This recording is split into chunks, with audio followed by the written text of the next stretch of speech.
వారి ఆధ్వర్యం లోపల ఈ కార్యక్రమం జరుగుతుంది. ఎందుకు జరుగుతుంది ఈ కార్యక్రమం? ఈ దేవాలయం శిథిలావస్థ చేరింది కాబట్టి ఈ దేవాలయాన్ని పునర్నిర్మాణం కోసము నందప్ప భక్తాదులందరూ కూడా వారి దేవాలయ కమిటీ వారు సంకల్పించినారు. కాబట్టి ఈ దేవాలయ నిర్మాణం కోసము భక్తాదులందరూ కూడా ఈ శివాలయానికి భక్తులు, నిజామాబాద్ పరిసర ప్రాంతాలు, వివిధ ప్రాంతాలకు సంబంధించిన భక్తాదులు కూడా అందరూ కూడా ఈ శివాలయానికి వారి వారి భక్తి కొలది కానుకలు డబ్బుల రూపంలో, ధన రూపంలో ఏదో విధంగా ఇచ్చి ఈ దేవాలయం పునర్నిర్మాణం కోసము మీరందరూ సహకరించాలని మేము ఈ యొక్క దేవాలయ పక్షాన ఈ నాగారం ఆలయాల పరిరక్షణ కమిటీ తరఫున కోరుకుంటున్నాము. ఈరోజు రాత్రి 3:12 బ్రహ్మ ముహూర్తంలో ఈ దేవాలయాన్ని శంకుస్థాపన కార్యక్రమం జరుగుతుంది. గత 3 రోజులుగా కార్యక్రమాల్ని ఇది శివలింగాన్ని తీసుకెళ్లి ఒక పక్కన శివుని నందిముగడ పెట్టేసి తాత్కాలికంగా పూజా కార్యక్రమాలు జరుగుతాయి. భవిష్యత్తులో ఈ దేవాలయాన్ని తెలంగాణ వ్యాప్తంగా ఒక అద్భుతమైన క్షేత్రంగా తీర్చిదిద్దాలని నందప్ప గారి సంకల్పం. దీనికి భక్తాదులందరూ కూడా సహకరించాలని, అదేవిధంగా ఈ దేవాలయాన్ని ఈ యొక్క ప్రతిష్ట కోసము గుంటూరు జిల్లా నుంచి వచ్చిన స్వామివారు వారి వివరాలు చెప్తారు.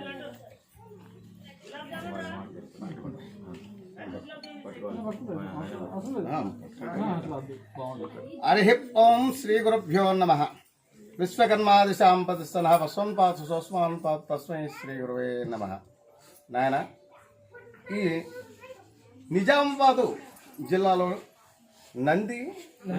నందిగొట్ట శివాలయం అనేటువంటి క్షేత్రం, ఈ కమిటీ వాళ్ళు నందు అనేటువంటి అతను నన్ను కలవడం జరిగింది. 3 మాసాల క్రితము ఈ గ్రామానికి వచ్చి నేను ఇక్కడ ఉన్నటువంటి పరిసర వాతావరణాలని కూడా గమనించి ఈ క్షేత్రాన్ని చాలా అభివృద్ధిగా చేసి దేదీప్యమానంగా మంచి పెద్ద కోటప్పకొండ క్షేత్రంలాగా అయ్యేటువంటి అవకాశాలు ఉన్నాయని ఈ క్షేత్రాన్ని నిర్మాణం చేద్దాము అని చెప్పడం జరిగింది. అయితే 3 మాసాల నుంచి దీన్ని ప్లానుగా ఒక ప్రపోజల్గా చేసుకుంటూ వస్తున్నారు.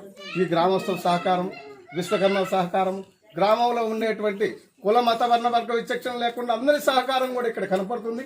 కాబట్టి ఉడత సహాయంగా ప్రతి ఒక్కళ్ళు కూడా మన మానవులుగా పుట్టినందుకు, ఎందుకంటే మానవ జన్మ ఉత్కృష్టమైనటువంటి జన్మలన్నిటిలకు వల్ల సార్థకమైనటువంటి గొప్ప జన్మ కాబట్టి మానవ జన్మగా మనం అవతరించినందుకు ఏదో ఒక పుణ్యకార్యం చేసి మనం దేదీప్యమానంగా మన పేరు ప్రఖ్యాతులు ఉండే విధంగా ఈ దేవాలయాన్ని, ఈ జిల్లాలో ఇటువంటి దేవాలయం లేదు అనే విధంగా సంవత్సరంలోపే నిర్మాణం చేసుకోవాలని సంకల్పంతో రేపు 9/1/2021 రోజు శనివారం రాత్రి తెల్లవారుజామున అనురాధ నక్షత్రయుక్త వృశ్చిక లగ్న శుభపుష్కరాంశము 3:12 ఈ శంకుస్థాపన ముహూర్తం నిర్ణయించడం జరిగింది.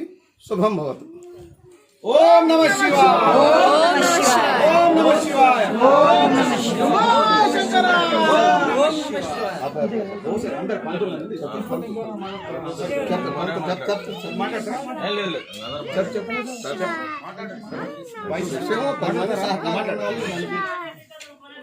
వాగర్ధాగమ సంప్రక్తో వాగర్ధ ప్రతిపత్తయే జగతత్పదరో వందే పార్వతీ పరమేశ్వరం. యావత్ భక్త జనాలందరికీ కూడా విశేషంగా స్పందించేటువంటి విషయం ఏమిటంటే, నందిగుట్ట మహాక్షేత్రముగా అనాది కాలంలోనే వేయించేసి ఉన్నటువంటి నందీశ్వర స్వామి స్వయంభూగా వెలిసినటువంటి దేవాలయం శిథిలా వ్యవస్థకు రావడం చేత త్రయాన్నిక దీక్షగా ఇక్కడ విఘ్నేశ్వర పూజ, పుణ్యాహవాచనము, కంకణ ధారణ, అఖండ జ్యోతి ప్రజ్వలన, పతాకావిష్కరణ వంటి సంస్కారాలన్నీ కూడా జరగబడి, కళాపకర్షణము, జీర్ణోద్ధరణ సంస్కారాలన్నీ కూడా జరగబడి ఉన్నవి.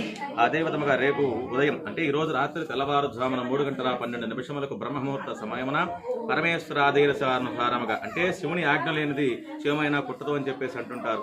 అటువంటి పరమేశ్వర ఆజ్ఞానుసారముగా భూపూజ శంకుస్థాపన మహోత్సవం జరుగుతుంది. యావత్ భక్త జనాభులంతా కూడా ఇక్కడ జరిగేటువంటి భూమి పూజా కార్యక్రమంలో పాల్గొని తమ వంతు సహాయ సహకారములతో ధనరూపేణ, ధాన్య రూపేణ తమకు తోచిన విధముగా ఆర్థిక చేయూతను అందించి తగు సహాయ సహకారములు అందించి సంవత్సరంలోనే దేవాలయ నిర్మాణాన్ని పూర్తిగా గావించుకొని భగవత్ ప్రతిష్ఠ చేసే భాగ్యాన్ని అందరూ కూడా పొంది తరించవలసిందిగా మనవి చేస్తున్నాం. ఓం నమః శివాయ. నందిగుట్ట మహాక్షేత్రం శుభం భవతు. ఓం నమః శివాయ. ఓం నమః శివాయ. ఓం నమః శివాయ. ఓం నమః శివాయ. ఓం నమః శివాయ. హర మహాదేవ్. అయినా అందరూ రండి, భక్తులు అందరూ నిలబడండి. ఉంటే ఇప్పుడే రండి, మధ్య మధ్యలో రాకూడదు. జమ్మిగుట్ట ఎక్కడ నిలబడండి, భక్తులు అందరూ ఉండండి. ఫ్యామిలీ సభ్యులు